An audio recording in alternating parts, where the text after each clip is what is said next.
Okay, alright. So kita mula dengan chapter 3. Okay, Magnetostatic Fields. Okay, so content for Magnetostatic Fields. Okay, we have Biot law, Ampere's second law, magnetic flux density vector, magnetic potential vector, and magnetic force, magnetic circuit, Faraday's law, and Maxwell's equation. Okay, so for electric field characterized by E and D, while magnetic field characterized by H and B. For linear material space, B equals to mu H, and then mu is a permeability of material. Okay, sama ada kalau ada material tu, okay, sama ada dia elektrik, so dia akan bagilah mu R. Okay, kalau tidak kita akan guna mu naught saja. Okay, from previous chapter, static charge gives electrostatic field. If the static charge is moving with a constant velocity, a static magnetic field or magnetostatic field is produced. This chapter concerned with magnetostatic field in free space. Okay, so maksudnya bezanya electrostatic magnetostatic ni. Magnetostatic ni ialah moving charge. Okay, so maksudnya dalam magnetostatic ni you tak ada point charge. Okay, kita ada continuous charge lah, contohnya line charge, surface charge, and volume charge. Okay, so the objective is to evaluate and understand the properties of magnetostatic field due to several scenarios of current distribution. Okay, line current, surface current, or then volume current. Okay, this one is analogy between electrostatic and magnetic field. Okay, so you boleh bezakanlah dengan sama dengan elektrik dan magnetic, and then you ada terms here. Okay, and then terms ni so untuk basic law, force law, source element, field intensity, flux density, relationship between fields, potential, okay, flux, energy density, and Poisson's equation. There are two major laws governing magnetostatic fields. Okay, first one is Biot-Savart's law, and the second one is Ampere's second law. So like Coulomb's law, Biot-Savart's law is the general law of magnetostatic. Ampere's law is a special case of Biot-Savart's law applied in problem involving symmetrical current distribution. Okay, so you ada figure. Okay, then you ada point, the current. So P is a referred current. Okay, there. Okay, so P is a referred current. Okay, so kalau reverse sini, so you ada alright, ada cross tu kat situ, and then not as a inward. Okay, okay, ni this one dia punya current dia I. Okay, and then this one dia punya line, kita denote as a DL.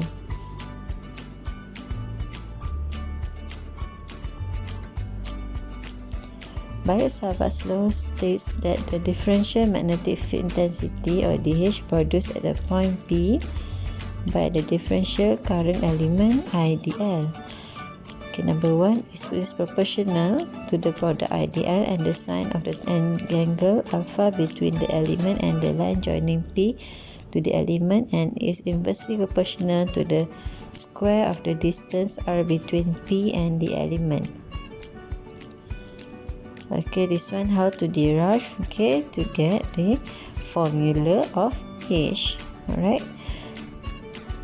Okay, so you can start derive daripada DH.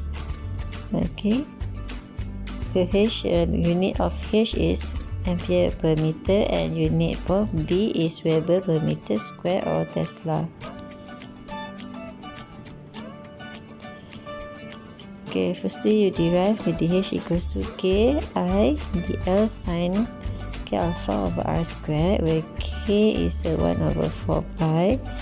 So lastly, in a vector form, okay, you akan dapat formula dh is I dl cross r over 4 pi r cube.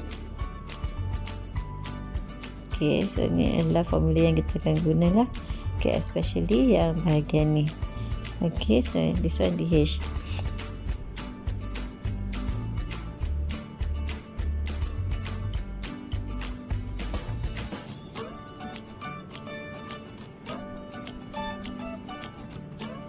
Okay, next.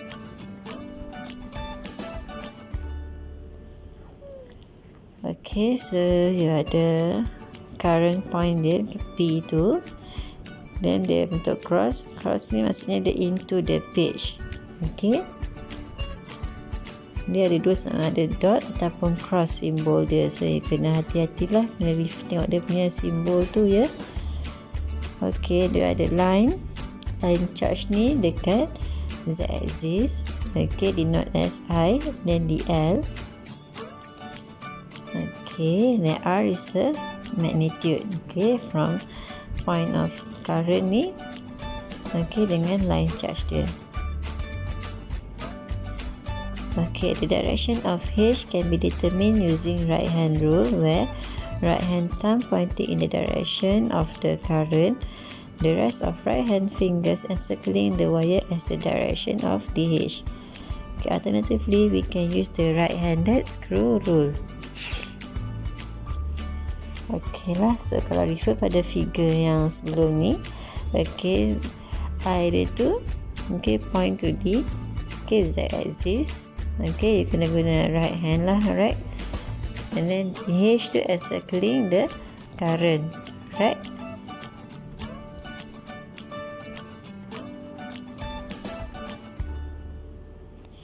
Next, it is customary to represent the direction of magnetic field intensity H or current I by a small circle in a dot or cross sign. It depends whether H or I is out of or into the page. Okay, so tadi you dah tengok dah, cross is okay, into the page. Next you have dot, okay, for H or I is out of the page. Okay, ni ada silap sikit lah bahagian sini. Okay, suppose you tulis okay, into the page, okay, for cross, okay, into the page.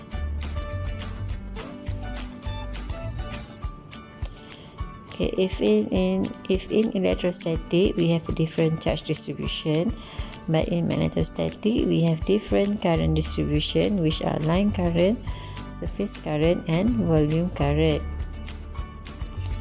Okay, if we define K as a surface current density, okay, amperes per meter, and J is the volume current density in amperes or meter square. Okay, thus, okay, we have okay, line current, surface current and volume current. So line current will be denoted as I. Okay. Okay, this one dia punya I ni. Okay. Okay, I ni untuk line current. So untuk surface current denote as a K. Okay. And then for the volume current, okay, we have okay, current density. Okay, J. Okay, dia beza dia lah. Okay.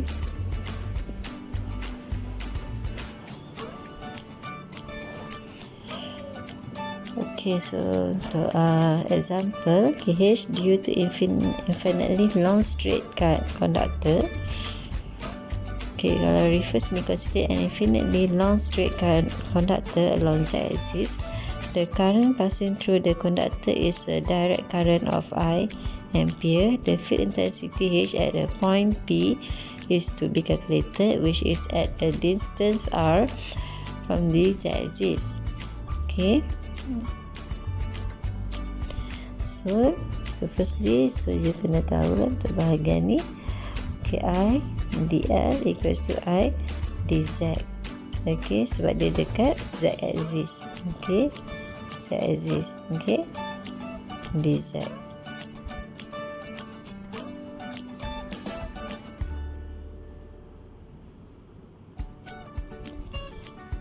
Okay, the distance vector joining point 1 to point 2 is R1, 2 or magnitude. Okay, or distance, ke sama je. And can be written as R12 equals to minus ZZ plus R AR. Okay, minus ZZ plus RR. Kenapa dia negatif kat bawah tu? So you can tengok sebelah sebab dia okay, dia punya arrow tu ke bawah sebab dia negatif ZZ. Okay, plus dengan RAR. Okay, so for this one for the magnitude. Yang ni lah you punya vector. First one ni lah vector, and second one is a vector, unit vector. Okay, this one bawah ni pula you punya magnitude je lah. Okay, bawah ni. Okay, so refer to the formula. So DL, okay, cross AR12. Okay, so you have to write lah, buat metrik lah. Kalau ada cross ni dia akan jadi metrik. Okay, AR, AV and AZ. So yang ni ialah okay, you punya spherical lah kan. Okay, alright, cara nak calculate dia. So 0, 0 dz. Okay, this one ialah you punya okay, DL. Ini R 0 minus Z ni. Oh, ni pula you punya R. Okay, ataupun you punya vector. And then buat metrik tu, kita refer lah calculation of metrik. Ingat lagi tak? So buat calculation of metrik, so you akan dapat ke R dz AV. Obtaining cross product is neglected for convenience as must be considered for further calculation. Okay, so this one you akan dapat ni lah. Alright, I DL okay, cross A R12. Okay, so you akan dapat value dia I R dz AV over R squared plus Z squared square root. Next, okay, masukkan dalam formula H. Okay, DH. Okay, DH equals to I DL cross AR12 over 4 pi R squared. So daripada yang tadi tu I DL kamu tu, so masukkanlah 4 pi R squared. Okay, yang bawah ni. Okay, then dia joinkan lah, dapatlah DH. Okay, for okay, result of DH. Then thus the total field intensity H can be obtained by integrating DH over the entire length of the conductor. Okay, buat dia punya integration, so dapatkan value of H. Okay. Okay, so for the integration ni, okay, integration of dz lah. Okay, differentiate of dz. So dan ni dia punya limitation dia minus infinity to infinity. Okay.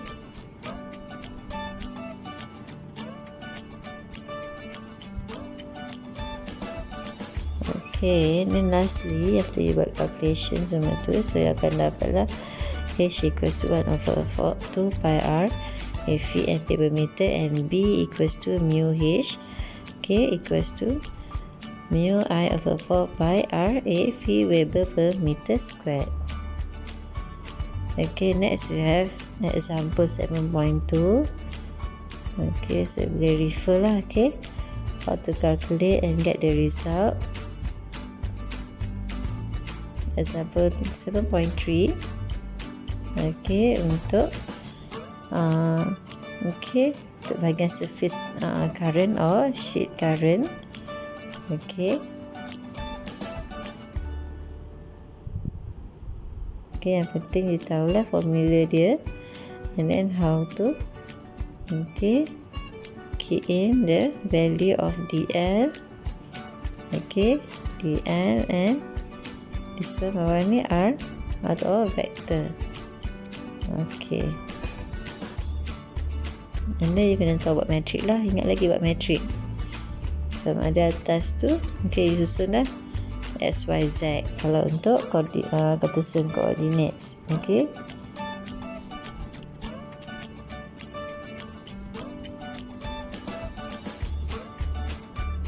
Okay. Okay, another example. Okay, so that's all untuk bahagian Biot Savart's law. Okay, so untuk next slide, untuk next lecture saya akan continue dengan Ampere's second law. Okay, that's all. Okay, thank you semua. Assalamualaikum.